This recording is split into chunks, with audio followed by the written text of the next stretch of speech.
Selamat malam. Apa suaraku sudah terdengar?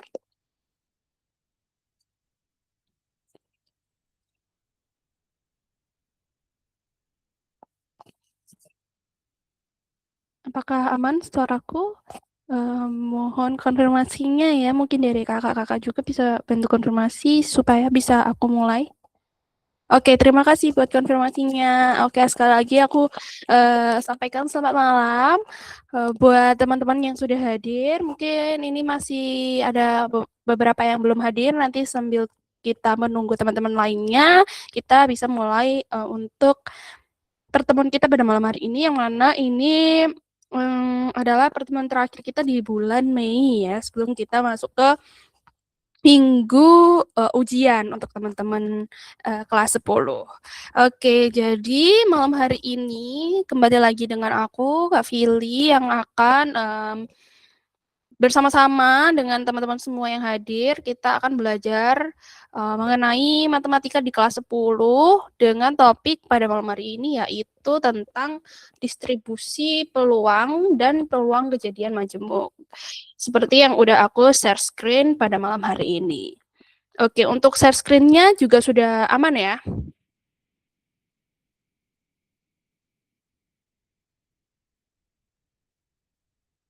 Oke, mungkin kita bisa langsung mulai karena juga waktu terus berjalan. Jadi, pada malam hari ini, seperti yang aku udah sampaikan di awal, bahwasannya kita belajar tentang peluang dan peluang kejadian majemuk. Nah, tujuan pembelajaran kita malam hari ini tuh apa sih gitu.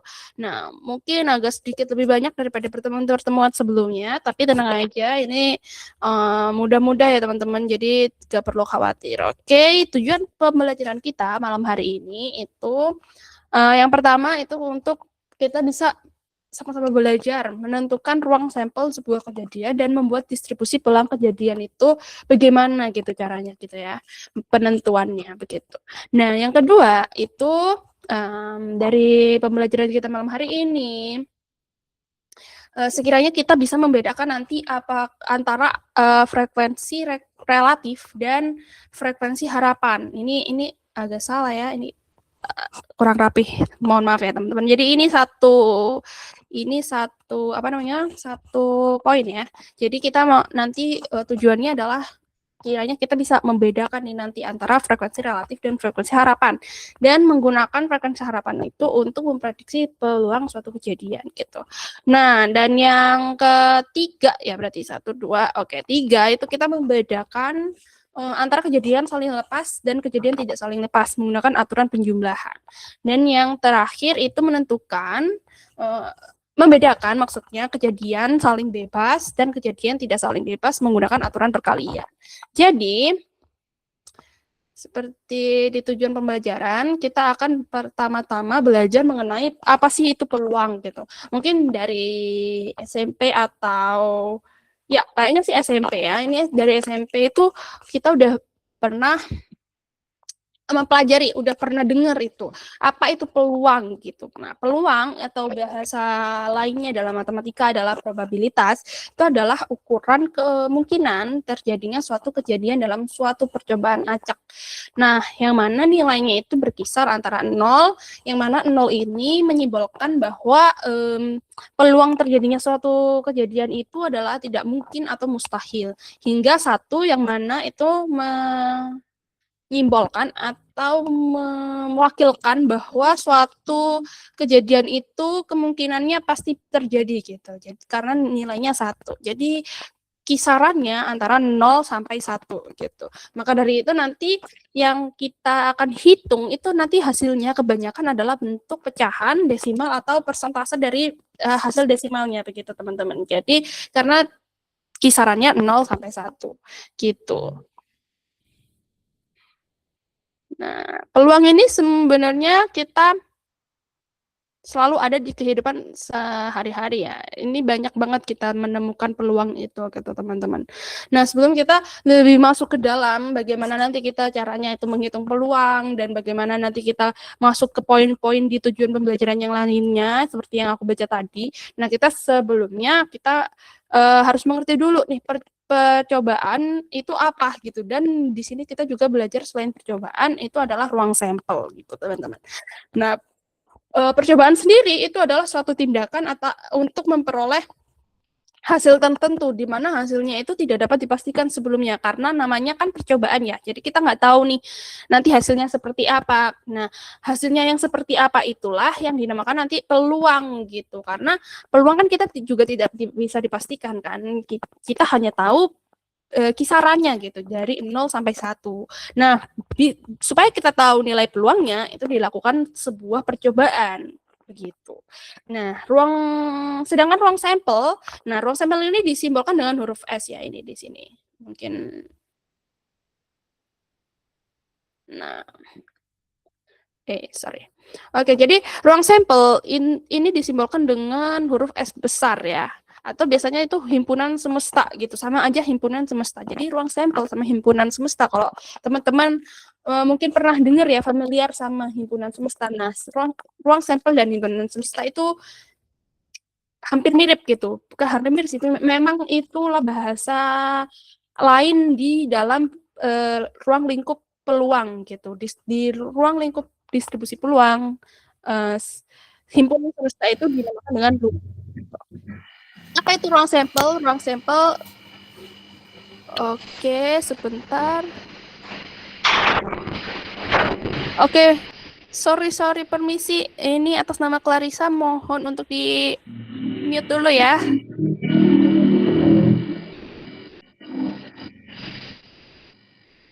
Oke, mungkin kita lanjut aja.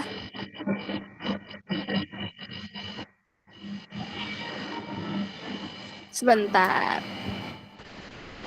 Permisi, ini atas nama Clarissa Azara Putri, bisa mohon dibantu untuk di mute dulu ya mic-nya.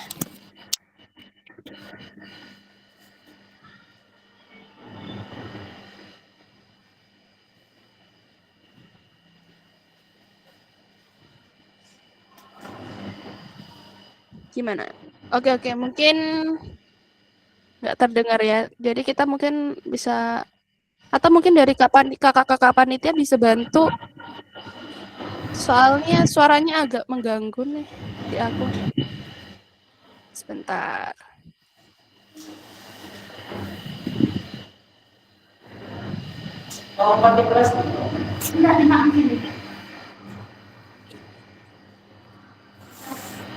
Mungkin dilanjut aja ya. Sekali lagi untuk Clarissa Azara Putri, mungkin boleh minta tolong di mute dulu ya. Nah, kita sedang ini dalam pembahasan ya. Oke, aku lanjut lagi untuk pembahasannya di ruang sampel ya teman-teman. Jadi ruang sampel itu himpunan dari semua hasil yang mungkin pada suatu percobaan. Nah, ini sama dengan tadi yang aku sebutkan adalah himpunan semesta gitu ya. Contohnya ada di sini. Contohnya, misal kita melempar sebuah dadu nih teman-teman. Ini melempar dadu berarti satu dadu ya.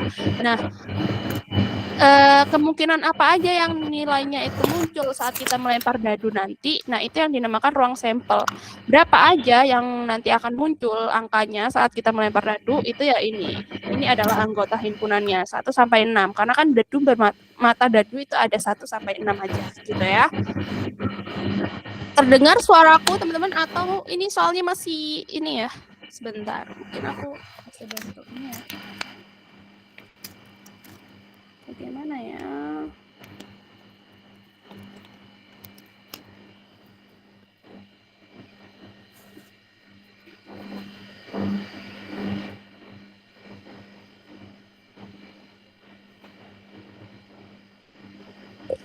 Soalnya takutnya mengganggu yang lain juga untuk mendengarkan. Sebentar.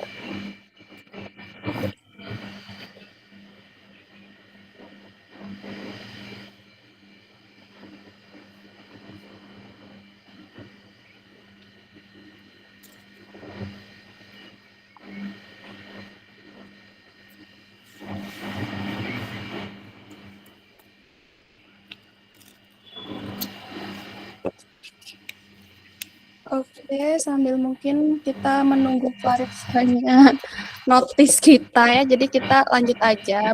Semoga ini suara aku terdengar ya, karena di aku agak. Oke.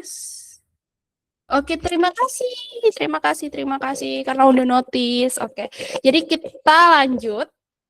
Sedikit aku bahas lagi ulang. Ini nanti ini adalah contohnya ya. Ini contoh dari ruang sampel itu bagaimana bentuknya. Ini semisal kalau kita melempar sebuah dadu nanti berapa aja yang muncul. Misalkan ada 1, 2 sampai 6. Nah, itu kan adalah mata dadunya gitu. Nah, 1 sampai 6 ini adalah anggota dari himpunan semesta atau anggota dari ruang sampelnya itu gitu ya, teman-teman.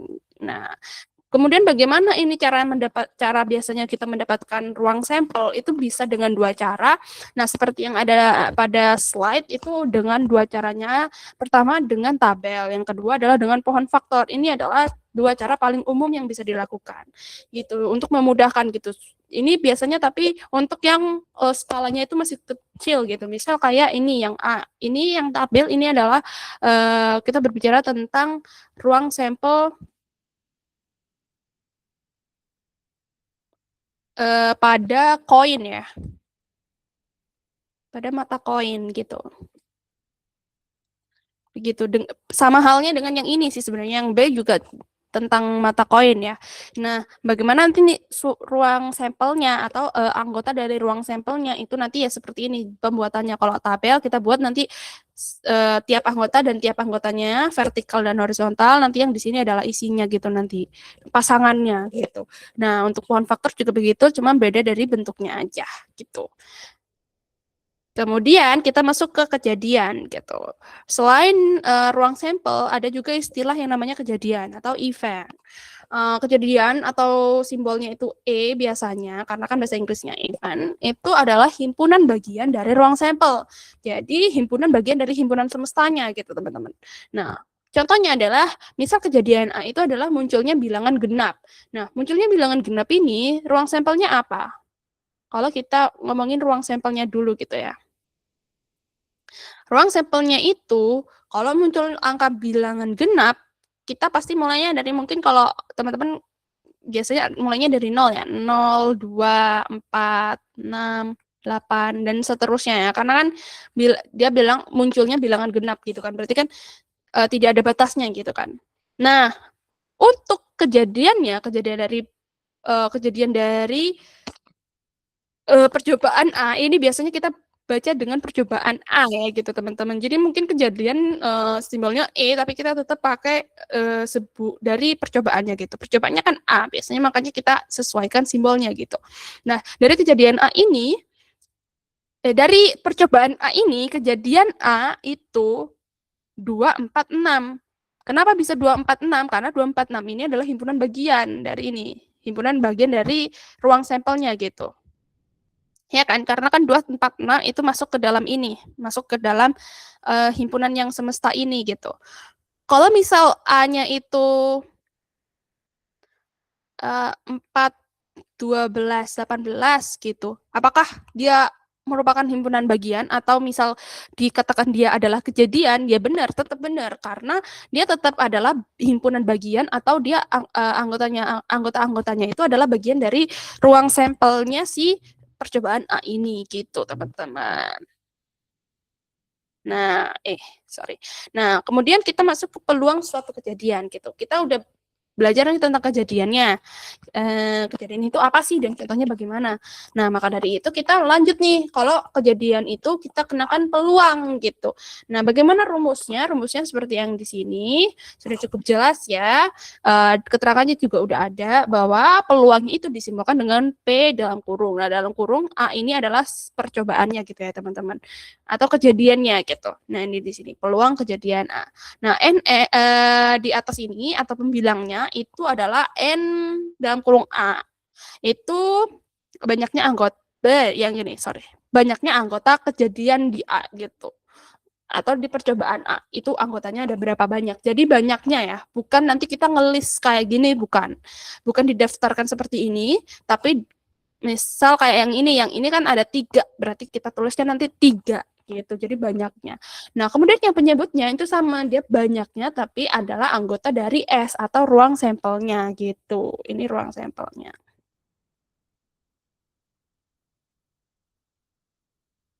Gitu.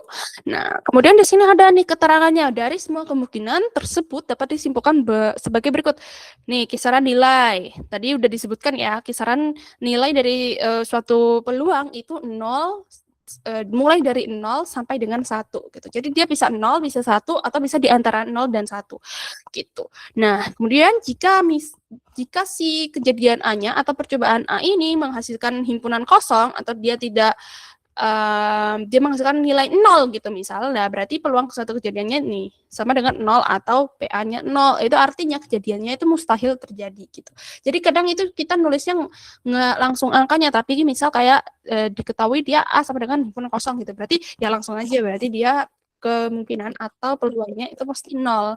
Yang mana itu berarti dia mustahil terjadi. Begitupun sebaliknya, kalau misal A-nya itu sama dengan ruang sampelnya atau himpunan semestanya gitu, nah, maka peluang suatu kejadiannya itu sama dengan 1 atau kejadian A itu pasti terjadi. Gitu, teman-teman. Cukup jelas ya. Kemudian, nah, kita masuk nih. Setelah kita belajar tentang peluangnya, kita belajar tentang frekuensi relatif. Frekuensi relatif itu bagaimana untuk cara perhitungannya seperti yang di sini. Ini rumusnya juga sudah, menurut aku juga sudah jelas ya, cukup jelas ini. Di sini kita untuk menentukan frekuensi relatif dari suatu kejadian itu biasanya kita adalah hasil baginya dari banyak munculnya kejadian A atau kita simulkan dengan NA ini dibagi dengan banyaknya percobaan yang dilakukan. Ini N, banyaknya percobaannya gitu ya. Jadi ini itu banyaknya kejadian dalam dalam satu percobaan gitu. Nah, atau suatu percobaan. Sedangkan yang N ini, N kecil di bawah, ini adalah banyaknya percobaan yang dilakukan gitu.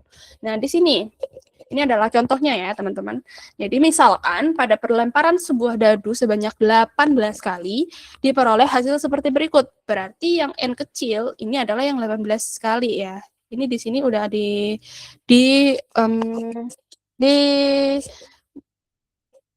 munculkan secara tersurat bahwa dia ada tulisan sebanyak gitu, pelemparan sebuah dadu sebanyak. Jadi udah jelas bahwa percobaannya dilakukan sebanyak 18 kali. Kemudian di sini sudah ditunjukkan bahwa dia mata dadu ada, ini kan pelebaran sebuah dadu ya, berarti satu dadu aja. Nah, di satu dadu itu ada mata dadu 1 sampai 6 gitu kan. Nah, banyaknya kali muncul untuk setiap mata dadunya itu kalau misal di mata dadu 1 itu munculnya 4 kali. Mata dadu 2 munculnya 2 kali dan seperti selanjutnya yang ada tertera di slide ini ya.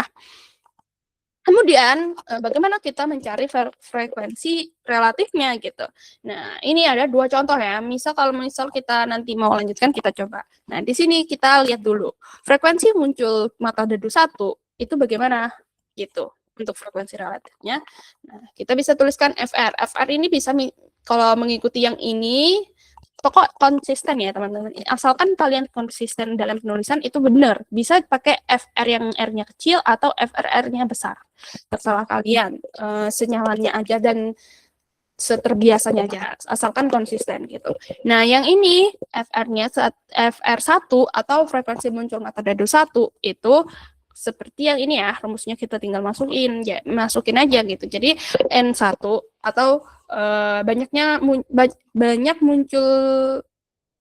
muncul kejadian di mata dadu 1 saat dalam suatu percobaan itu adalah 4 kali. Nah, banyaknya percobaan yang dilakukan 18. Jadi, dia tinggal dibagi jadi 4 per 18. Begitupun selanjutnya di mata dadu 2 berarti kita tinggal lihat di tabelnya gitu. Bahwasannya kalau yang di mata dadu 2 itu frekuensi relatifnya atau frekuensi muncul dadunya itu adalah 2 per banyaknya percobaan 18 gitu. Misal mau disederhanakan jadi misal kita bagi jadi 1/9. Jadi 2/9 itu boleh ya. Disederhanakan boleh gitu. Misal yang 3 nih, mata dadu yang 3. Maka yang FR3 berarti kan N3 per N kan. Nah, berarti N3 itu berapa? Kita lihat di sini. Oh, 1 per N-nya 18. Begitu seterusnya ya teman-teman. Mungkin nanti teman-teman bisa coba sendiri gitu sampai di mata dadu yang ke-6 gitu. Nah, kita lanjut aja langsung. Tadi kita sudah belajar tentang frekuensi relatif.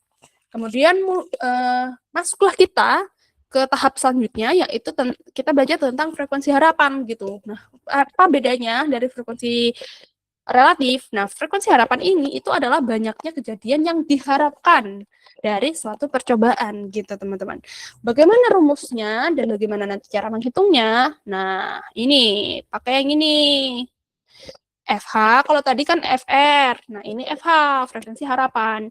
Itu nanti adalah hasil perkalian dari peluang kejadian A itu dikalikan dengan banyaknya frekuensinya gitu. Bisa dituliskan juga seperti ini ya. Ini adalah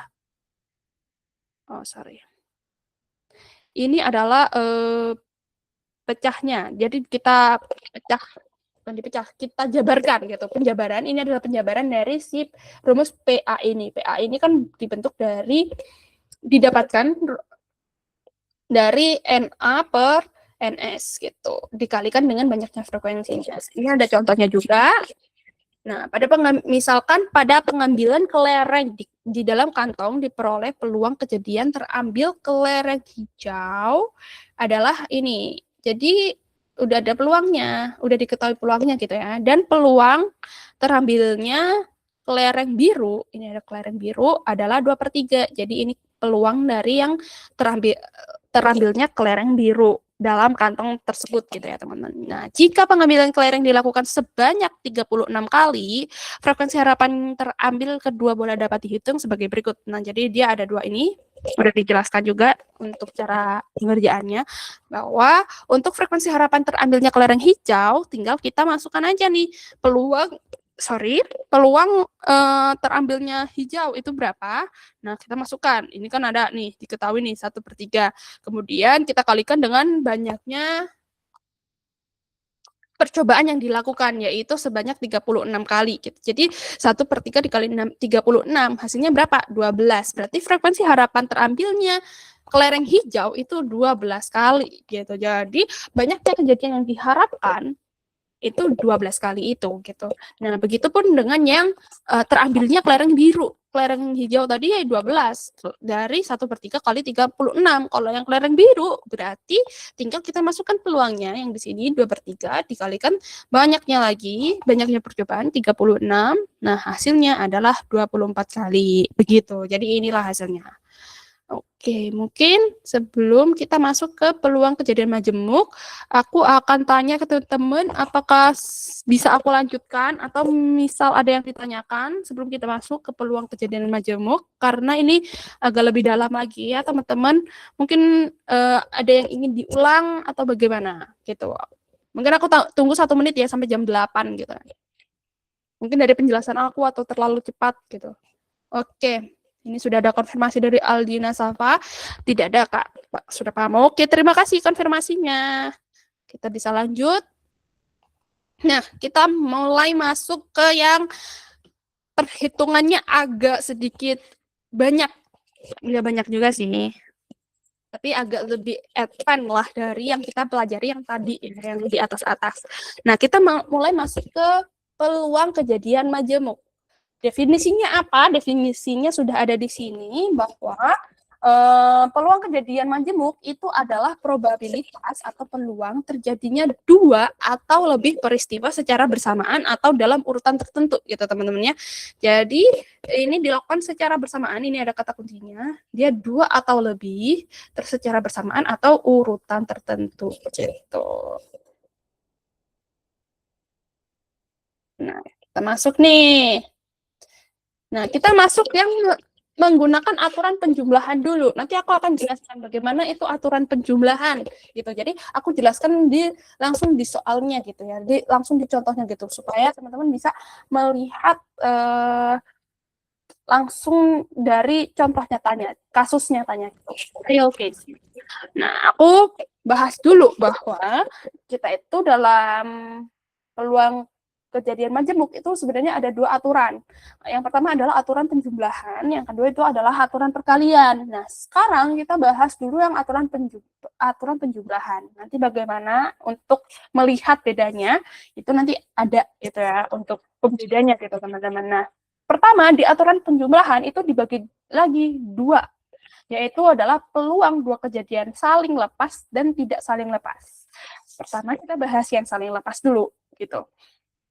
Nah, yang saling lepas ini itu apa gitu? Di sini sudah diilustrasikan melalui diagram Venn ya untuk kejadian yang saling lepas teman-teman. Jadi di ilustrasi ini itu kalau digambarkan dalam sebuah diagram Venn, yang mana ini adalah himpunan A, yang ini himpunan A nih, dan himpunan B. Nah, himpunannya ini dia tidak saling bukan menyentuh ya, tidak saling bertabrakan gitu, tidak saling bertumpu gitu teman-teman. Jadi dia saling lepas gitu. Bahkan nanti misal kalau gambarnya dia menempel itu berarti dia tetap saling lepas karena tidak ada irisan yang terjadi gitu teman-teman. Mungkin kalau menempel mungkin ada ya hitungannya karena kan di sininya gitu ya, tergantung gitu. Misal kalau kita belajar di matematika yang lebih advance itu nanti ada lagi bedanya gitu. Dia menempel berhimpit berhimpit dan menempel itu sama ya. Berhimpit atau bertumpuan itu nanti ada bedanya lagi gitu. Nah, ini kita yang lebih mudahnya aja dulu gitu. Pokoknya yang kalau dia gambarnya saling lepas kayak gini, ya berarti saling lepas gitu. Dia tidak membentuk sebuah irisan ini loh. Nah, ini kan yang dinamakan irisan ya teman-teman ya. Mungkin pasti kan teman-teman udah tahu nih ya, diagram Venn itu kurang lebihnya itu seperti apa gitu ya. Nah, kalau yang saling lepas gini, dia tidak bertumpu atau tidak memiliki irisan, itu dinamakan yang saling lepas, gitu, yang seperti ini ya. Nah, di sini ada penjelasannya. Kejadian A dan B dikatakan saling lepas ketika irisan tersebut adalah himpunan kosong. Nah, himpunan kosong kan, karena dia tidak ada, gitu loh. Maka dari itu disebut himpunan kosong irisannya. Atau dia tidak mungkin terjadi bersama-sama, gitu. Bagaimana maksudnya dari tidak mungkin terjadi bersama-sama, Kak? Nah, nanti aku jelaskan di contoh penerapannya gitu ya. Nah, dia di sini juga sudah dijelaskan dengan gamblang bahwa dia tidak memiliki irisan. Ini simbolnya ya. Kalau yang ini tuh tandanya berarti dia irisan ya. Ini simbol irisan. Mungkin teman-teman recall lagi untuk ingatan-ingatan di SMP-nya gitu ya, bahwa yang simbol ini adalah irisan gitu. Dan dia himpunan kosong. Begitu. Rumusnya, bagaimana rumusnya? Nah, di sini sudah ada gambarnya lagi dan keterangannya juga ada rumusnya. Nah, rumusnya pakai ini. Ini bedanya, ini adalah union atau gabungan. Kita pakai rumus yang gabungan. Kenapa? Nah, di sinilah aturan penjumlahan digunakan gitu loh. Kalau di matematika penjumlahan itu biasanya kalau dimasukkan ke dalam ruang lingkup himpunan itu dia disimpulkan dengan gabungan gitu. Sedangkan yang perkalian nanti pakai simbol irisan gitu. Nah, yang saling lepas ini kan masuknya ke aturan yang penjumlahan itu tadi ya teman-teman. Maka dari itu dia menggunakan yang gabungan gitu. Karena dia tidak ada irisan sama sekali kan, jadi kita tinggal gabung aja kejadiannya gitu untuk kita bisa mendapatkan peluang dari 2 kejadian sekaligus itu. Nah, di sini sudah ada rumusnya bahwa peluang 2 kejadian saling lepas di sini keterangannya itu cara mencarinya itu dengan kita menambahkan atau menjumlahkan peluang kejadian A dan peluang kejadian B gitu. Nah, ini adalah penjabarannya. Nanti misal kalau peluang A itu cara carinya seperti ini, yang B seperti ini. Nanti tinggal dijumlahkan gitu. Nah, inilah aturan penjumlahannya itu dipakai di ini gitu ya. Nanti untuk lebih jelasnya lagi ada di contoh penerapan. Nah, di sini nih contoh penerapan. 2 dadu dilemparkan secara bersamaan. Peluang munculnya kedua dadu berjumlah 4 atau 6 adalah atau ini adalah bukti ini bukan bukti, ini adalah pernyataan secara gamblangnya dari aturan penjumlahan yang aku sebutkan tadi, teman-teman. Kalau di dalam soal peluang atau distribusi peluang ya kita sebutnya, aturan penjumlahan itu di soal itu ditunjukkan atau diperlihatkan dengan kata-kata yang ada yang dimana kata-kata dalam soalnya itu ada kata-kata ini atau gitu teman-teman. Kalau udah ada kata atau itu pasti kita pakainya aturan penjumlahan itu. Gitu. Nah, nanti aturan penjumlahan berarti kita pakai yang mana? Kita pakai yang union itu tadi atau yang gabungan gitu. Nah, ini ya, ini kata kuncinya gitu ya, keyword. Keyword dari peluang kejadian saling lepas itu pakai kata atau. Nah, bagaimana caranya untuk menentukan ini peluang munculnya kedua dadu berjumlah 4 atau 6? Nah, langkah pertama di sini sudah ada nih langkahnya ya. Adalah menentukan himpunan semestanya dulu, teman-teman, atau ruang sampelnya gitu ya. Nah, tadi disebutkan di soal bahwa kita melempar 2 dadu, jadi bukan 1 ya, tapi 2 gitu. Nah, kalau 1 dadu tadi anggotanya itu atau mata dadu yang terlihat itu 1 sampai 6 kan.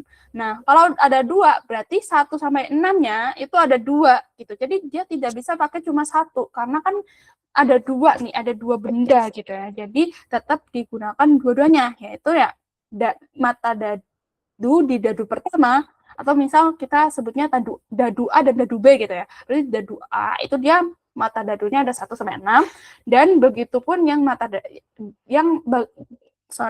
dan begitupun yang di dadu yang kedua gitu, atau dadu B gitu. Dadu B itu mata dadunya juga ada 6, 1 sampai 6. Nah, misalnya untuk memudahkan nulisnya di tabel gini. Kan tadi ada tuh caranya, ada 2 tabel dan pohon faktor ya. Nah, kita pakai yang tabel ini supaya memudahkan gitu. Nanti misal kita tulis nih yang dia ini misal ya, ini yang dadu A, ini dadu B. Gitu ya. Nah, di dadu A yang matanya 1 dan 1 yang ketemu. Kan ini kita sekali ambil ya, sekali ambil gitu. Sekali ambil. Ya kan, dilemparkan secara bersamaan gitu. Pas kalau 1 kali pelemparan, jadi 1 kali pelemparan itu dua dadu sekaligus kayak. 1 pelemparan itu peluang dia bisa muncul 1 dan 1. Peluang muncul dia 2 dan 1. 3 dan 1, 4 dan 1, dan begitu seterusnya ya. Berarti himpunan semestanya atau banyaknya ruang sampel yang kemungkinan bisa muncul, jadi semua kemungkinan yang bisa muncul itu ada berapa? Tinggal kita kalikan. Mudahnya itu seperti ini, kita tinggal kalikan ini dengan ini. Begitu, kalau yang dadu ya. Yang dadu ini, kan ini tinggal dikalikan ini aja. Ini dikalikan sama ini. Berarti 6 kali 6. Sininya 36. Biasanya itu juga bisa pakai yang ini. Kalau untuk dadu itu bisa pakai rumus 6 pangkat N gitu. Jadi ininya ada berapa? Kalau dadu ya, misal kayak N-nya ini adalah berapa banyak dadunya gitu. Jadi kita pakai 6 pangkat N gitu. Kalau yang ini kan tadi 2, berarti kan N pangkat 2 kan. Jadinya 36. Jadi NS-nya atau ruang sampelnya atau himpunan semestanya itu adalah 36. Ini langkah pertama ya, teman-teman. Nah, langkah kedua kita nih menentukan. Langkah kedua itu menentukan arcima. Yang pertama, kita menentukan ini adalah simbol aja ya, teman-teman gitu.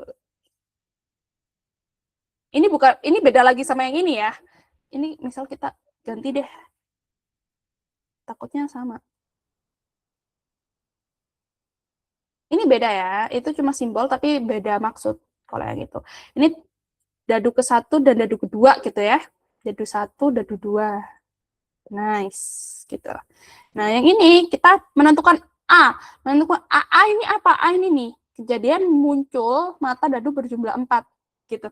Jadi kita harus tahu nih, mana aja yang dia munculnya dadu. Kalau 2 dadu dilempar itu hasilnya kalau dijumlah itu 4 gitu loh, teman-teman. Tadi kan 4 atau 6 kan. Jadi kita cari satu persatu dulu gitu. Nah, yang pertama kita cari yang berjumlah 4 dulu. Dari tabel tadi, nah ini tabelnya juga sudah ada di sini, itu yang kalau kita jumlahkan hasilnya 4 itu yang mana aja. Nah, ini juga udah ditunjukkan sih sebenarnya. Kalau ini kan 1 tambah 1 kan 2 ya, berarti kan nggak masuk. Nah, seperti yang di blok warna orange ini kan ini dia di dadu yang pertama dia munculnya angka 1, di dadu yang kedua dia muncul angka 3. Berarti 1 dan 3 kan. Dari 2 dadu yang dilempar secara bersamaan itu muncul 1 dan 3 gitu loh. Nah, kalau dijumlahkan hasilnya 4. Berarti ini masuk. 2 sama 2 masuk. 3 sama 1 masuk. Kalau 4 sama 5, 4 tambah 5 kan 9. Udah pasti nggak masuk. Ini enggak. Berarti yang masuk cuma 3 ini, teman-teman. Maka dari itu, banyaknya kejadian muncul mata dadu berjumlah 4 atau tadi kita simpulkan dengan A, itu adalah 3. Dari 36 kemungkinan yang terjadi, itu cuma 3 yang kejadian muncul mata dadu berjumlah 4. Gitu ya, teman-teman. Kemudian ini masih di langkah yang kedua, setelah kita menentukan yang A tadi, yang berjumlah 4, sekarang kita yang berjumlah 6 kita cari, gitu. Nah, yang 6 itu yang mana aja? Ini udah ditunjukkan ya, jadi lebih mudah gitu. Jadi kita tinggal cari di mana nanti kita jumlahkan mata dadu yang pertama dan mata dadu yang kedua, itu hasilnya adalah 6 gitu. Yang mana aja? Yang ini 1 dan 5, 2 dan 4, 3 dan 3, 4, 2, 5, 1. 6, 1 masuk enggak? Enggak, karena kan 6 tambah 1, 7, bukan 6 gitu. Dari itu, seperti yang ditunjukkan ini, ada yang di blok warna orange, ada 5. Maka dari itu, nah ini salah ya. Sorry. Ini harusnya gini. NB gitu. Ini salah ketik. Typo. Itu berarti 5. Gitu. Jadi, banyaknya kejadian muncul mata dadu berjumlah 6, itu ada 5. Gitu banyaknya. Ini kita baru masuk nih ke langkah yang ketiga. Langkah ketiga kita langsung deh ke rumus yang saling lepas itu tadi gitu. Bagaimana nih? Tinggal kita masukin sih sebenarnya, teman-teman. Ini mudah banget. Jadi untuk peluang munculnya kedua dadu berjumlah 4 atau 6 itu kita tinggal jumlahkan kan tadi di rumusnya. Maka kita tinggal masukkan peluang dari yang A itu kan tadi rumusnya kalau peluang itu NA per NS ya. Dijumlahkan dengan NB per NS gitu ya. Ini S besar ya, jangan lupa. NA tadi berapa? NA itu ada 3 tadi yang berjumlah 4 kan. Ada yang 13, 31 sama 22 gitu. Per NS-nya berapa? Ruang sampelnya tadi 36. Ditambah dengan yang NB-nya tadi ada 5 per sama-sama 36. Karena penyebutnya sama, tinggal kita langsung jumlahkan pembilangnya, yaitu 8 per 36. Atau bisa kita sederhanakan menjadi 2 per 9. Inilah jawabannya. 2 per 9. Jadi peluang munculnya kedua dadu berjumlah 4 atau 6 itu 2 per 9. Begitu ya, teman-teman. Kemudian kita masuk nih ke yang tidak saling lepas. Bedanya apa yang tidak saling lepas? Nah, tadi yang saling lepas, ini sama-sama masih dalam aturan penjumlahannya, teman-teman, kita pergunakannya gitu ya. Tapi beda gitu, ada bedanya. Kalau yang saling lepas itu tadi, diagram Venn-nya itu tidak memiliki irisan, atau irisannya itu adalah himpunan kosong gitu. Nah, ini salah juga nih. Nah, kalau yang tidak saling lepas, nih sudah ada penjelasannya bahwa kejadian A dan B dikatakan tidak saling lepas ketika kejadian A dan B terjadi secara bersama-sama gitu. Bagaimana maksudnya, Kak? Nah, nanti aku jelaskan ya. Dia itu kalau digambarkan di diagram Venn, dia memiliki irisan ini loh, teman-teman. Dia yang bersama-sama gitu loh. Kalau yang tadi kan tidak ada kan yang bersama-sama. Nah, ini tuh ada. Ini kan bersama-sama. Ini kan A dan B kan. Kalau ini kan B aja, ini A aja. Ini kan A dan B gitu loh. Nah, ini salah ya. Ini harusnya, ini kalau memiliki irisan itu berarti gini. Oh, bener deh, bener. Sorry, aku yang salah melihat. Tadi aku pikir garis miringnya di 0. Bener ya, ini bener ya, memiliki irisan. Jadi A, irisan B, itu dia tidak sama dengan himpunan kosong gitu loh. Atau 0, tidak sama dengan 0 gitu. Jadi dia ada gitu, ada nilainya gitu, karena tidak sama dengan. Sorry ya, oke, untuk rumusnya. Nah, ini. Untuk rumusnya, kita tetap pakai yang union ini untuk yang peluang dua kejadiannya. Nah, tapi ada penambahan untuk pengurangan di ininya. Pengurangan di bersama-samanya yang terjadi itu loh. Nih, yang terjadi bersama-sama itu. Atau irisannya gitu. Kita hilangkan yang irisan, karena kita cuma butuh, kalau yang di aturan penjumlahan atau di saling lepas tidak lepas, itu kita hanya membutuhkan yang ini sebenarnya teman-teman ya. A dan B-nya aja. Bukan yang bersama-samaan gitu. Bukan yang irisannya gitu. Jadi kita harus hilangkan atau kita harus kurangkan. Nah, ini baru kita nanti kita cari irisannya nanti per NS, terus kita tinggal kurangkan dari hasil penjumlahan yang ini begitu. Ini ada sudah jelas keterangannya, bisa teman-teman baca sendiri nanti. Kita langsung aja ya masuk ke penerapannya gitu. Nah, nanti bisa bedain yang saling lepas atau tidak lepas itu bagaimana. Nah, itu ada di soal gitu. Kita bisa menentukan dia itu saling lepas atau tidak lepas sebenarnya dari soal gitu. Nah, di sini contoh penerapannya tetap ada kata-kata kunci nih. Kata kuncinya tetap ya, karena yang pakai kata-kata lepas ya, baik itu dia saling atau tidak saling, itu menggunakan aturan penjumlahan.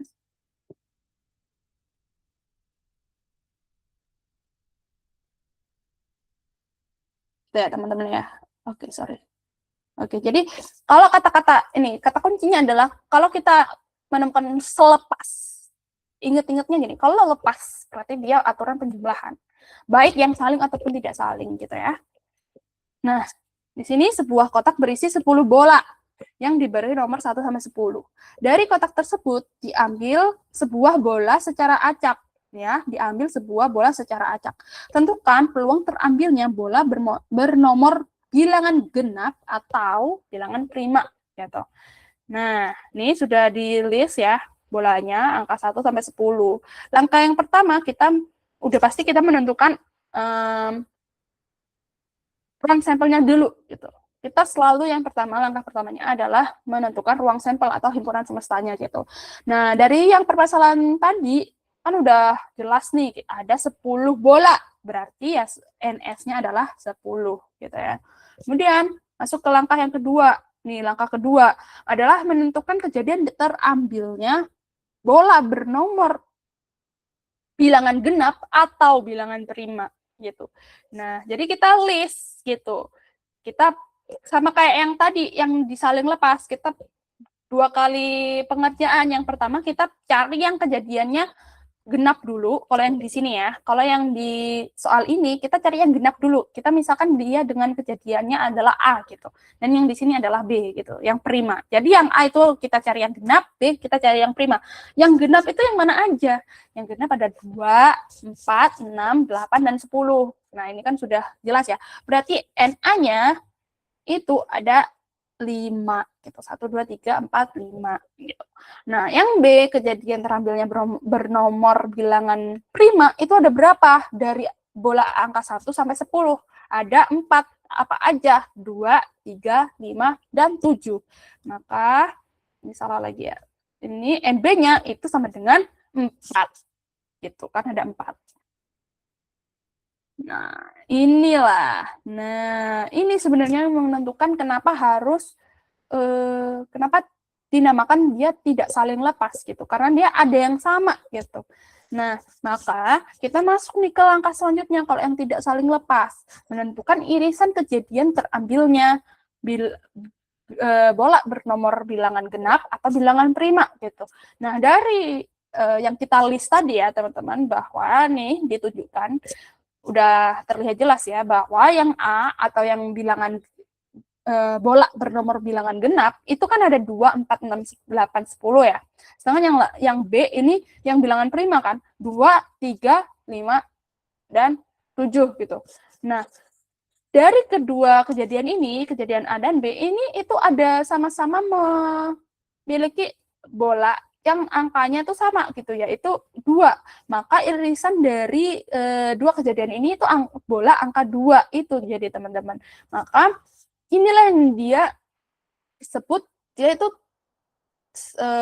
tidak saling lepas gitu, karena dia sama-sama ada yang bolanya sama gitu loh. Kan kalau atau itu kan berarti ya kalau nggak A ya B gitu loh, nggak bisa kan A dan B gitu kan, karena kan kata-katanya atau gitu loh. Maka dari itu 2 dan karena dia sama-sama ada bola bernomor bilangan 2 gitu, itu nggak bisa, jadi kita harus hilangkan yang 2 ini gitu. Maka dari itu nanti kita mendapatkan banyaknya irisannya dari kejadian A dan kejadian B itu adalah 1. Yang kenapa 1? Karena kan hanya bola bernomor 2 kan yang sama gitu. Jadi nilainya ada banyaknya bola itu 1. Ya bola yang bernomor 2 itu gitu teman-teman. Kemudian baru kita masuk ke langkah pengerjaan perhitungannya gitu. Nah, kita tuliskan rumusnya seperti yang tadi itu. Terus kita tinggal masukkan. Jadi peluang terambilnya bola genap atau bola bilangan prima itu perhitungannya bagaimana? Kita masukkan PA itu kan berarti NA per NS gitu ya. Ditambah NB sama. Udah gini aja caranya, itu pasti nggak jauh-jauh dari ini sih sebenarnya. Tinggal nanti ada perluasan atau tidak gitu ya. Nah, kita masukkan yang ini N irisan B per penyebutnya tetap sama ya, ruang sampel. NA tadi berapa? Yang bilangan genap. Bilangan genap ada 5 per tadi banyaknya bola 10 ya total. Kemudian yang B berapa? B ada 4 per 10. Dikurangi. Tadi banyaknya yang irisannya 1 kan? Jadi 1 per 10. Nah, ini kan penyebutnya sama. Tinggal kita hitung aja 5 ditambah 4 kurangi 1. Berarti kan 8 ya? Ya 9 tambah ya benar 8 per 10. Nah, kalau disederhanakan jadinya 4 per 5. Inilah hasilnya. Jadi peluang terambilnya bola bilangan genap atau bola bilangan prima adalah 4 per 5 gitu. Jadi dikecualikan gitu loh teman-teman yang 2 tadi, karena dia sama-sama ada dia tuh sama-sama masuk ke syarat dia bilangan genap dan syarat dia bilangan prima, padahal kata-katanya adalah atau gitu loh. Jadi dia harus dikecualikan. Begitu untuk perbedaannya gitu. Jadi perbedaannya kita bisa lihat langsung di soalnya gitu. Kita nggak bisa kayak oh dia ciri-cirinya gini nggak bisa, tetap harus dilihat dari soal. Oke, mungkin aku cek sebentar di ruang chat. Oke, masih belum ada pertanyaan ya, belum ada interupsi, jadi bisa aku lanjut ya, karena waktu juga ya, kita juga harus bekerja dengan waktu gitu. Nah, kemudian kita masuk nih yang penggunaannya menggunakan aturan perkalian. Tadi kalau yang aturan penjumlahan menggunakan kata kunci lepas. Baik yang saling atau tidak ya, tapi dia lepas. Nah, lepas tadi simbolnya adalah menggunakan penjumlahan gitu. Atau tanda plus ya kan. Nah, kita masuk nih ke kejadian yang saling bebas dan tidak bebas. Ini masuknya ke aturan perkalian. Jadi kalau bebas, baik yang saling atau tidak saling, itu menggunakan aturan perkalian. Atau nanti maksudnya itu adalah saat nanti perhitungan kita menggunakan ini, simbol yang ini gitu ya. Nah, ini ada penjelasannya dulu gitu. Peluang kejadian majemuk saling bebas itu adalah kejadian ketika peluang terjadinya dua kejadian atau lebih berlangsung secara independen. Independen artinya apa? Dia peluang A itu tidak mempengaruhi kejadian B, dan sebaliknya B juga tidak mempengaruhi peluang kejadian A. Nah, dia boleh terjadi bersama-sama gitu loh, tapi tanpa pengaruh satu sama lain gitu. Nanti kita akan tunjukkan bagaimana bagian dia tidak mempengaruhinya gitu ya, kita tunjukkan di dalam soal. Nah, sedangkan peluang kejadian yang majemuk yang tidak saling bebas itu dia berlangsung secara dependen. Jadi dia kebalikannya ya, kalau tadi yang saling bebas itu independen, yang tidak bebas itu dependen. Artinya berarti itu peluang kejadian A dia mempengaruhi kejadian B dan sebaliknya. Rumusnya bagaimana? Rumusnya ada di sini dan keterangannya seperti yang ada di slide. Sudah jelas, jadi teman-teman tinggal melihat dan mempelajari sendiri gitu ya untuk rumusannya. Kita langsung masuk ke contoh penerapan supaya mungkin teman-teman bisa lebih paham gitu maksudnya bagaimana. Nah, ini contoh penerapan pertama adalah yang saling bebas ya. Aku kasih clue-nya saling bebas gitu langsung. Nah, bagaimana nanti kita bisa tahu kenapa dia pakainya saling bebas. Nah, di sini contohnya ya, sebuah dadu dan mata uang, ini maksudnya mata uang adalah koin ya, dilempar sekali, nih ada kata-kata sekali, secara bersamaan. Nah, yang ditanyakan adalah berapa peluang muncul mata dadu 3 dan isi gambar pada mata uang. Sisi gambar pada mata uang. Nah, tadi kalau yang penjumlahan itu kata kuncinya adalah pakai kata-kata atau. Nah, kalau yang disaling bebas, tidak bebas, atau misal gampangannya itu adalah peluang-peluang yang peluang kejadian yang menggunakan aturan perkalian, gitu ya, itu kata kuncinya dalam soal itu menggunakan kata-kata dan, gitu. Jadi dia dilakukan samaan gitu ya. Maksudnya dia bisa munculnya itu dilakukan samaan gitu loh. Maksudnya seperti apa nanti kita jelaskan. Oke. Di sini ya, peluang munculnya mata dadu 3 dan sisi gambar pada mata uang itu. Penyelesaiannya bagaimana? Nah, di sini kosong kan ya. Jadi kita mulai dari awal banget nih langkahnya. Kalau tadi kan udah dijelasin nih, tinggal aku jelasin secara lisannya gitu. Nah, kalau yang di sini kita yang pertama kita sudah pasti kita harus menentukan tadi ya. Ini ya penyelesaiannya ya. Oke, penyelesaiannya udah pasti kita harus ngelis dulu atau kita harus mencari tahu dulu yang tadi seperti yang saling lepas dan tidak lepas tadi ya, tetap sama, kita harus mencari NS-nya dulu atau ruang sampelnya. Ruang sampelnya itu berapa? Nah, ruang sampelnya kita bisa cari dengan sorry. Kalau yang ini kayaknya tidak perlu NS deh.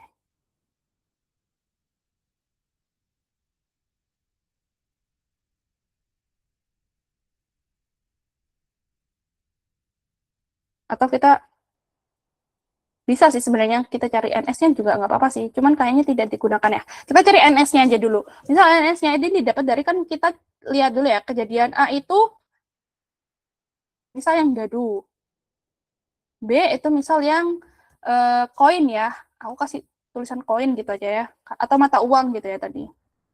Nah, dia anggotanya apa aja kalau yang dadu?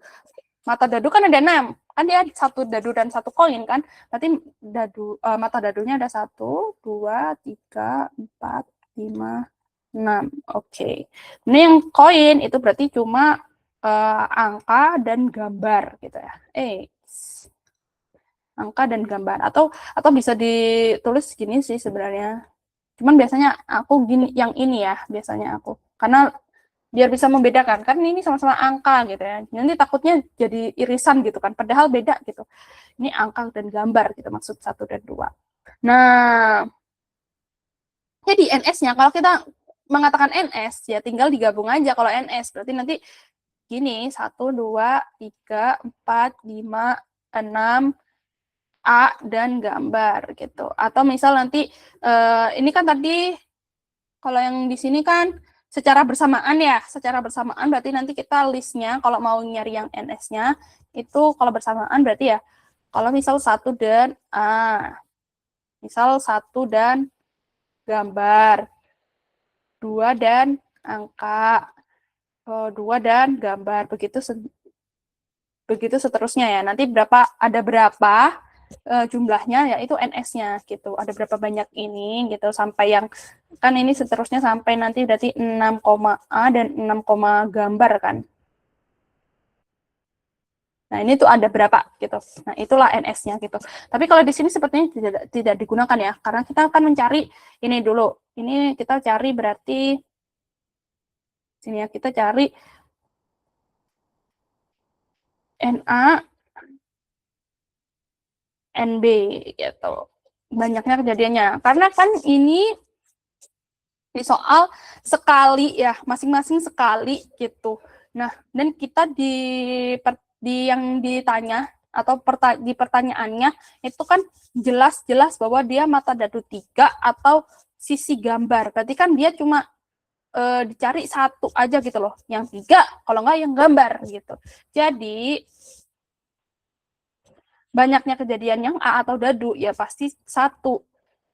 Begitupun yang koin atau mata uang satu, karena kita cari ya yang mata dadunya 3, berarti kan dia cuma kemungkinan kejadian munculnya ya satu gitu ya, satu-satunya ya 3 itu tadi kan. Nah yang koin juga satu, karena kan yang kita cari cuma yang gambar gitu. Maka biar kalian paham gitu ya kalian, jadi jangan simpel deh. Maka peluangnya dari yang A itu bagaimana? Nah, 1 per pakai yang NS-nya. Nah, oh ini tetap pakai NS tapi pakai yang ini, NS-nya yang A dan B, bukan NS. Ruang sampel A dan ruang sampel B. Jadi dibagi ya ruang sampelnya. Jadi bukan yang kita nggak pakai yang ini, kita juga nggak pakai yang ini, tapi kita pakai NS yang A. Biasanya kita bisa gini sih, bisa diginiin. Nah, nulisnya bisa gini ya, biasanya tuh. Dan pakai yang ini ya, kita pakainya yang ini. Pokoknya gimana ya, biar nggak loncat-loncat ya tulisannya. Oke, aku kasih warna lain deh. Jadi yang kita pakai yang ini ya, NSA dan NSB. Jadi tidak digabung, oke? Nah, tadi yang ini itu berarti kan aku tulis gini ya, 1 sampai 6, atau aku hapus deh. Oke, sebentar ya. Jadi tidak pakai yang ini ya, teman-teman. Tapi itu nanti bisa digunakan di lain soal gitu. Kalau yang soal ini itu tidak. Dia menggunakan yang berbeda. Oke. Oke. Oke, jadi yang pertama kita tetap cari ruang semestanya, ruang sampelnya, tapi ruang sampel pada yang dadu itu berapa tadi? 1 sampai 6 ya. Berarti kan ini nih, ini udah deh. Tinggal kita kasih ini aja berarti. Oke, berarti yang ini adalah NSA-nya. Nah, yang ini adalah NSD-nya. Udah ya. Jadi dibagi 2 gitu. Jadi nggak cari yang gabungan. Bukan gabungan dari dadu dan koin, tapi masing-masing dadunya ada berapa ruang sampelnya dan ruang sampel yang koin berapa gitu. Nah, kembali lagi di sini berarti peluang dari yang kejadian A atau peluang yang dadunya itu muncul mata 3 itu berarti 1 per 6 karena NA-nya 1, ruang sampel yang A-nya itu 6. Nah, di sini kalau yang mata uang atau koin itu berarti tinggal kita pakai yang ini. 1 per NSD-nya ada 2. Gitu ya. Kemudian masuklah kita ke rumusnya. Rumusnya tadi adalah PA irisan B. Kita pakai irisan ya. Kalau yang ini udah langsung pakai irisan gitu. Tinggal PA dikalikan dengan P. Jadi nanti 1 per 6 kali 1 per 2. Hasilnya berapa? 1 per 12. Atau nanti bisa dibentuk desimal gitu. Misal disuruh bentuk desimal. Berarti ya nanti sekitar dia 0, berapa ya? 0,83 atau ya kayaknya 83 sekian gitu ya. Kalau nggak salah. Itu kalau misal dibentuk jadi desimal gitu. Jadi ini ya hasilnya. Itu per 12. Jadi peluang munculnya mata dadu 3 dan sisi gambar pada mata uang atau koin itu adalah 1/12. Gitu ya teman-teman. Nah ini yang saling bebas. Nah ini ada contoh penerapan yang kedua. Nah di sini ada nih buat dia bagaimana sih kalau di soal bedanya kalau kita nyari yang saling bebas dan yang tidak saling bebas gitu kan, karena kan nanti perhitungannya ada bedanya gitu ya. Nah ini sebuah contoh penerapannya gitu ya. Nah di soal yang contoh soal yang kedua ini dalam sebuah kotak terdapat 10 bola merah, jadi 10 bola merah, bola merahnya ada 10 dan 4 bola putih. Ini kenapa biru ya di sini? Sorry, putih ya. Aku salah masukin gambar bola ternyata. Oke, misal kita samain yang ini aja. Misal bola biru gitu ya. Oke, jadi dalam sebuah kotak itu terdapat misal 10 bola merah dan 4 bola biru gitu. Nah, akan diambil 2 bola satu persatu. Nah, ini dia nih. Ada kata kuncinya ya di sini, ada 1/1. Ini kata kunci yang bisa digunakan gitu. Bisa di teliti gitu. Oh, ini nih gitu.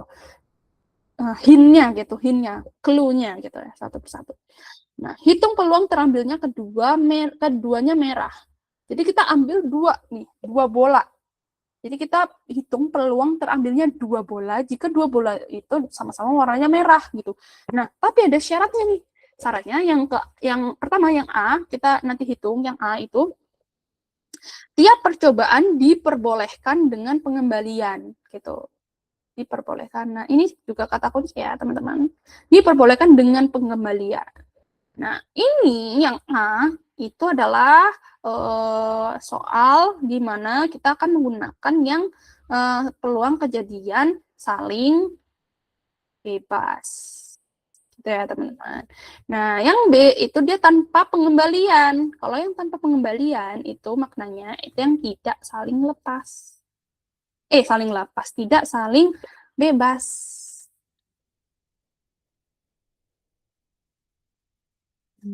Begitu. Gimana untuk cara pengerjaannya? Sama kita buat kita cari yang A dulu ya.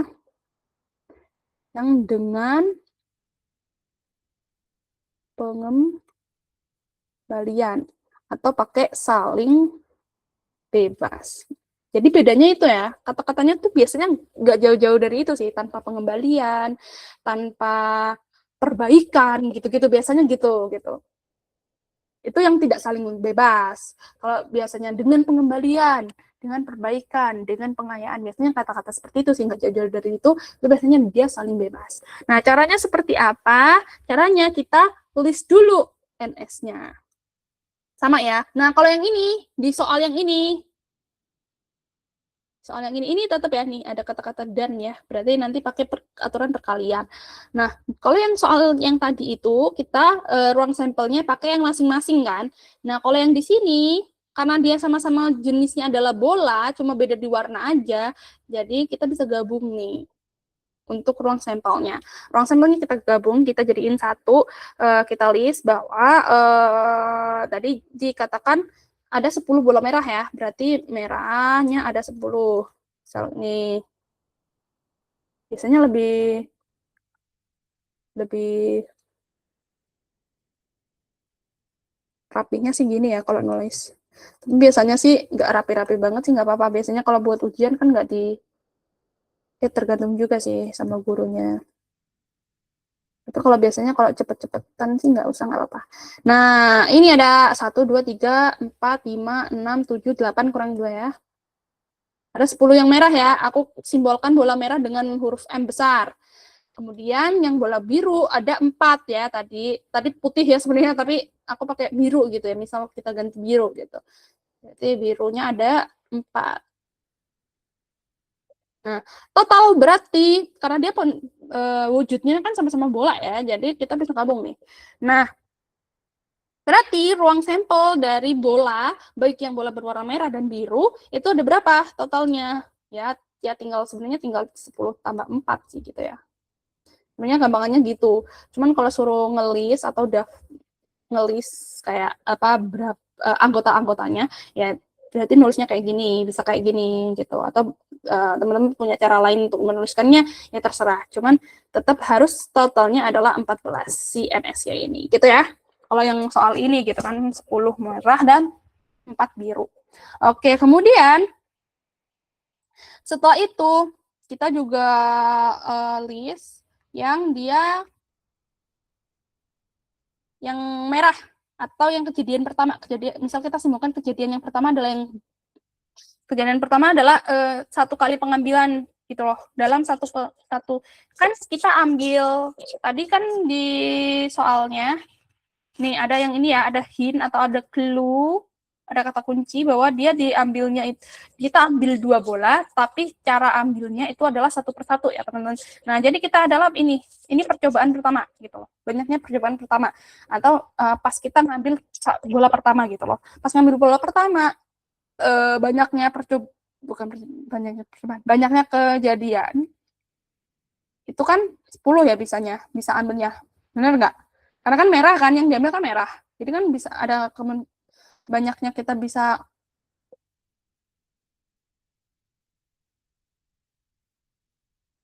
nah, kan 10 ya, kan sama kayak yang ini nih, kayak yang ini kan nih, ini NA-nya 1, kenapa? Karena kan mata dadunya yang diambil adalah mata dadu bernilai 3 kan, yang bernilai 3 ada berapa banyak? Ada 1 kan. Nah, begitupun dengan yang ini, kita ambil 1 dulu yang bola merah, nah tapi kan bola merahnya ada 10, berarti kan banyaknya kejadian itu bisa 10 gitu loh. Kita pengambilan yang pertama itu bisa 10 kali kita kalau apa pengambilannya itu bola merahnya bisa 10 kali gitu yang pertama kali gitu loh. Karena kan kita ambil 2 nih, tapi dia jumlahnya ada 10 gitu.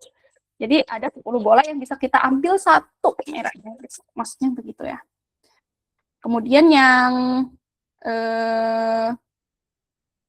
NB-nya, NB di sini adalah yang bola kedua gitu. Jadi kita ambil bola pertama kan warna merah, kemungkinannya kan ada 10 kali ya, banyaknya kemungkinannya. Berarti kan 10. Nah, begitu pun yang karena tadi yang di A itu dengan pengembalian ya, sekali lagi, yang A adalah dengan pengembalian. Jadi, yang NB atau yang pengambilan kedua gitu, banyaknya kemungkinan yang bisa kita ambil di pengambilan kedua itu tetap 10. Kenapa? Karena kan tetap ada 10 bola merah dan bisa dikembalikan kan. Misal kalau yang pengambilan pertama merah. Nah, terus kita kembalikan lagi, kita pengambilan bola yang kedua merah lagi dapatnya. Kan tetap di dalam kotak itu atau di dalam wadahnya itu tetap ada 10 merah kan gitu kan.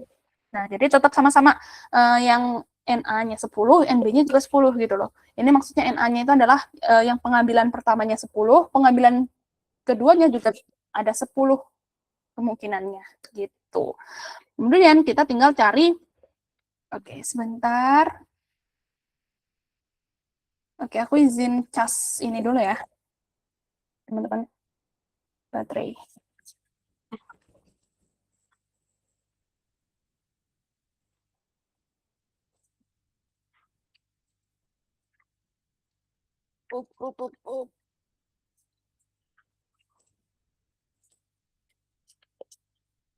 Oke, sorry, aku sudah kembali.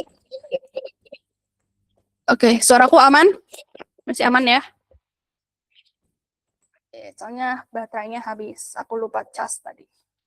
Oke, kemudian langkah selanjutnya setelah kita menentukan ini kemungkinannya itu ada berapa banyak kemungkinan di setiap kali pengambilan, maka kita lanjut nih. Untuk yang peluang pengambilan pertamanya, itu berarti kan NA per NS kan, berarti berapa? 10 per 14. Nah, sama dengan yang ini juga berarti NB NS 10 per 14. Maka, ini adalah simbol maka ya teman-teman.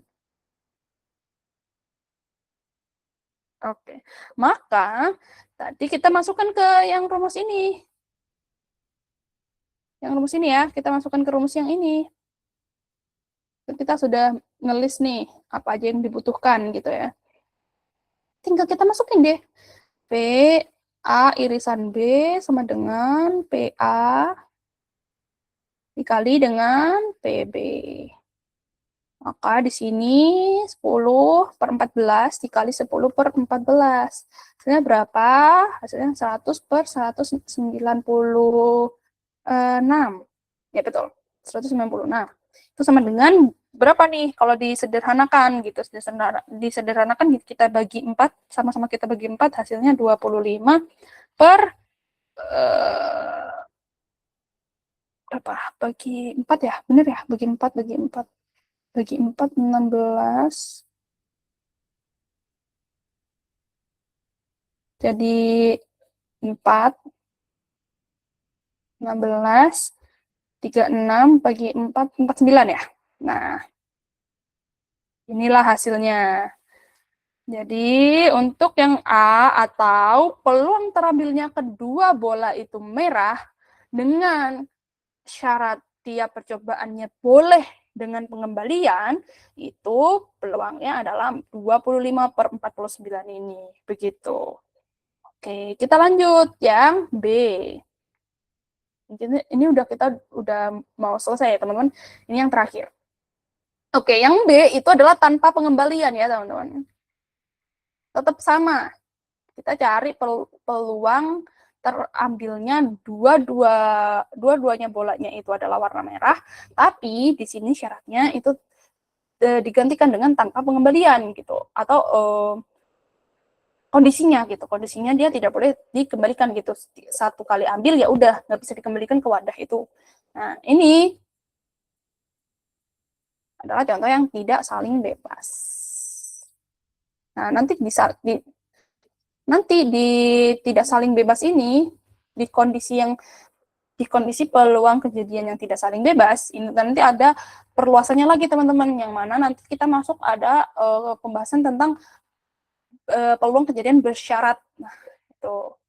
Nah, sekarang kita belum masuk ke situ ya, kita masuk yang tidak saling bebas aja, biasa gitu. Nah, ini tanpa pengembalian kalau yang di soal tadi. Bagaimana cara pengerjaannya? Sama, kita cari semestanya dulu. Kan semestanya tadi udah ya yang di atas ini ya. Jadi aku langsung pakai yang 14. Nah, kemudian kita list juga tadi banyaknya pengambilan pertama gitu, banyaknya kemungkinan pengambilan pertama gitu. Ada berapa tadi? 10. Karena kan pengambil bola merahnya 10 ya. Bola merahnya ada 10. Nah, kemudian yang B. Nah, ini bedanya teman-teman. Kalau yang tadi yang di A, yang di bagian A, pengertian bagian A itu kan dengan pengembalian, boleh dengan pengembalian ya. Jadi baik yang pengambilan pertama atau pengambilan kedua itu sama-sama 10 gitu, banyak kemungkinannya. Tapi kalau yang ini, yang bagian B, itu kan tanpa pengembalian ya. Jadi setelah kita ambil nih, terus kita dapat yang merah, berarti kan di dalam wadah itu sekarang berkurang 1 ya. Karena kan yang kita ambil di pengambilan pertama ini tidak boleh dikembalikan kan. Nah, jadi banyaknya kemungkinan sekarang berkurang 1, jadi 9 gitu. Nah, NS-nya nanti juga berkurang teman-teman, karena kan ini yang 1 kita ambil di pertama itu tidak boleh dikembalikan kan. Jadi nanti 4 yang awalnya 14 nih bolanya di dalam wadah itu. Jadi totalnya kalau kita jumlahkan yang merah dan biru itu nanti jadinya cuma 13 gitu. Di sini maka peluangnya kalau kita cari peluangnya kemudian ya. Jadi di sini 10 kok kayak 16. Di sini 10/14.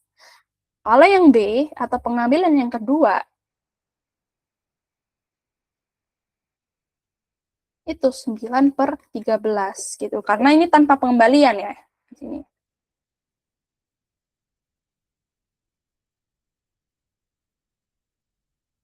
Berkurang 1 karena tanpa pengembalian.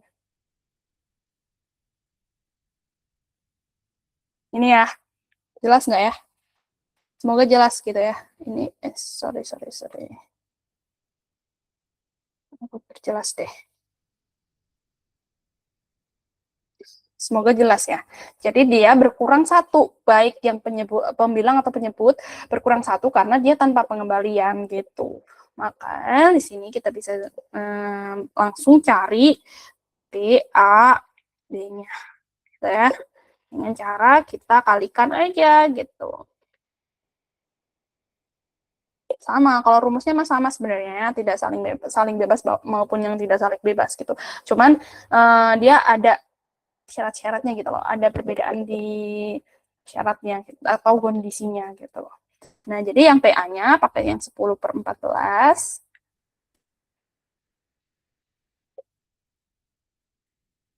Kalau yang B, PB-nya kita pakai yang 9/13. Tinggal dikali deh, hasilnya 90/182. Nah, kita sederhanakan, atas bawah kita bagi 2 gitu misalnya, jadi 45/91. Apakah masih bisa dibagi? Kayaknya udah nggak bisa. Jadi hasilnya adalah 45/91.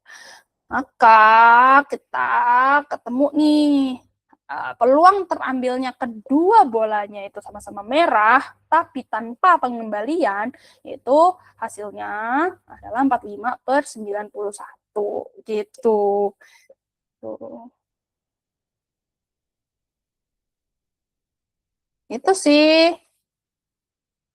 untuk pembahasan kita pada malam hari ini. Selesai, udah terima kasih nih. Nah, mungkin teman-teman ada yang ditanyakan terlebih dahulu.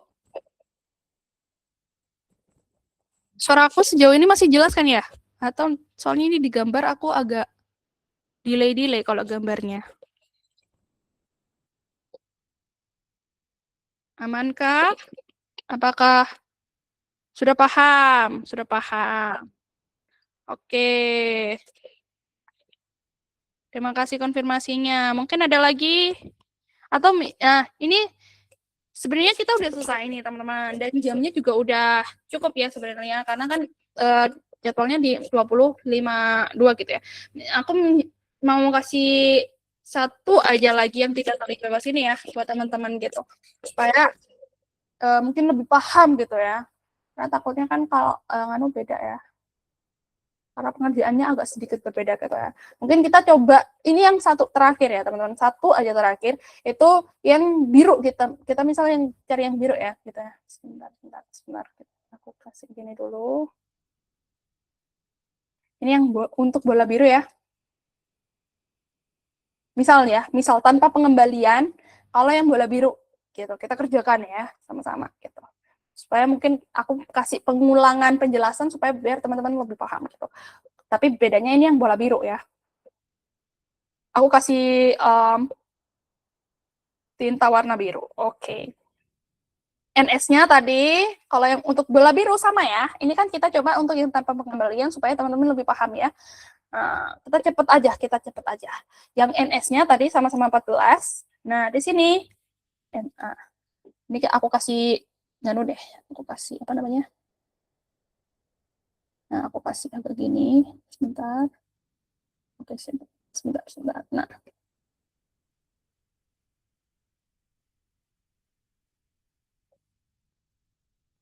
aku kasih gini, terus aku kasih keterangan ya. Dan ini pengembalian pertama gitu.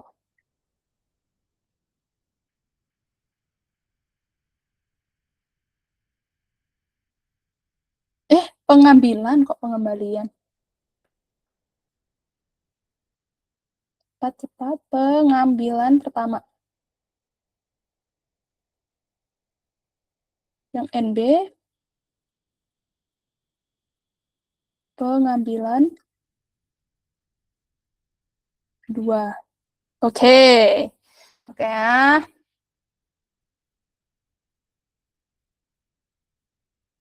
Oke. Misal kita coba yang biru gitu ya, untuk yang biru. Nah, di sini aku udah kasih keterangan juga mungkin buat teman-teman nanti belajar lagi gitu ya. Nah, kemudian kita nih, kalau yang untuk bola biru berarti banyaknya kejadian pengambilan pertama itu ada berapa? Kan tadi jumlahnya ada 4 ya, berarti masih 4 ya kan. Untuk yang pengembalian kedua, karena kita pakai syarat yang ini tanpa pengembalian, berarti berkurang 1 kan? Jadi 3. Oke? Nah, kemudian PA-nya, kita langsung aja, berarti NA-nya 4 per NS-nya 14. Yang PB itu 3 per 14 kurangi 1 ya. Ingat-ingat, ininya juga, NS-nya juga ikut berkurang 1. Jadi per 13. Maka yang PA irisan B atau peluang kedua kejadian yang tidak saling lepas, tidak saling bebasnya, itu adalah seperti ini. Kita tinggal masukkan 4 per 14 kali 3 per 13. Hasilnya 12 per 182 ya. Sama ya tadi ininya. Nah, nanti tinggal disederhanakan. Misal kita bagi 2, kita bisa bagi 2 hasilnya 6 per 91. Nah, ini hasilnya untuk yang bola biru, gitu ya. Oke, mungkin aku sudahi untuk pertemuan kita malam hari ini. Semoga dari penjelasan aku tadi itu jelas ya, teman-teman semuanya. Semoga untuk teman-teman yang mendengarkan bisa paham dan bisa mengikuti dari semua penjelasan yang sudah aku jelaskan secara lisan, baik secara yang tertulis di slide-nya. Gitu. Mungkin sebelum kita mengakhiri, nah ini 4 menit lagi kita mengakhiri, sebelum kita mengakhiri kita mungkin bisa on kamera gitu teman-teman yang hadir, mungkin dari Aldina Safa yang masih bergabung ya, kita on kamera sebentar gitu aja, temenin aku untuk kita dokumentasi, oke ya? Oke, mungkin aku tunggu 1 menit di 58, aku tunggu ya. Sambil aku stop share screen-nya.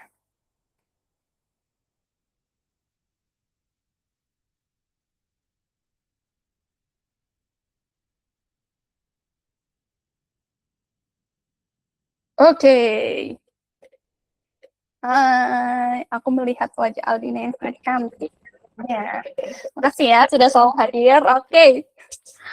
Oke, kita langsung aja dokumentasi sebelum kita mengakhiri pertemuan kita pada malam hari ini. Nah, aku bantu dokumentasiin ya. Ya, oke. Kita dokumentasi ya. 1, 2, 3. Oke, sekali lagi. 1, 2, 3. Oke, terima kasih. Terima kasih sudah hadir ya. Oke, dan terima kasih juga untuk hari ini. Kita sudahi pertemuan kita pada malam hari ini. Nah, untuk minggu depan kita udah nggak istirahat dulu untuk pertemuannya, karena teman-teman juga mulai memasuki minggu-minggu ujian. Jadi semangat buat teman-teman yang akan menjalani ujian. Semoga ujiannya lancar. Semoga penjelasan dari aku, dari pertemuan-pertemuan sebelumnya sampai pertemuan pada malam hari ini bisa membantu teman-teman untuk mempelajari pelajaran yang akan diujikan nanti. Gitu. Semangat sekali lagi buat teman-teman. Semoga hasil dari belajar teman-teman bersama Matsolve ini juga bisa berdampak gitu dengan ujiannya nanti gitu. Semoga hasilnya juga memuaskan buat teman-teman. Jadi, oke, tepat kurang 1 menit kita sudahi pertemuan kita pada malam hari ini.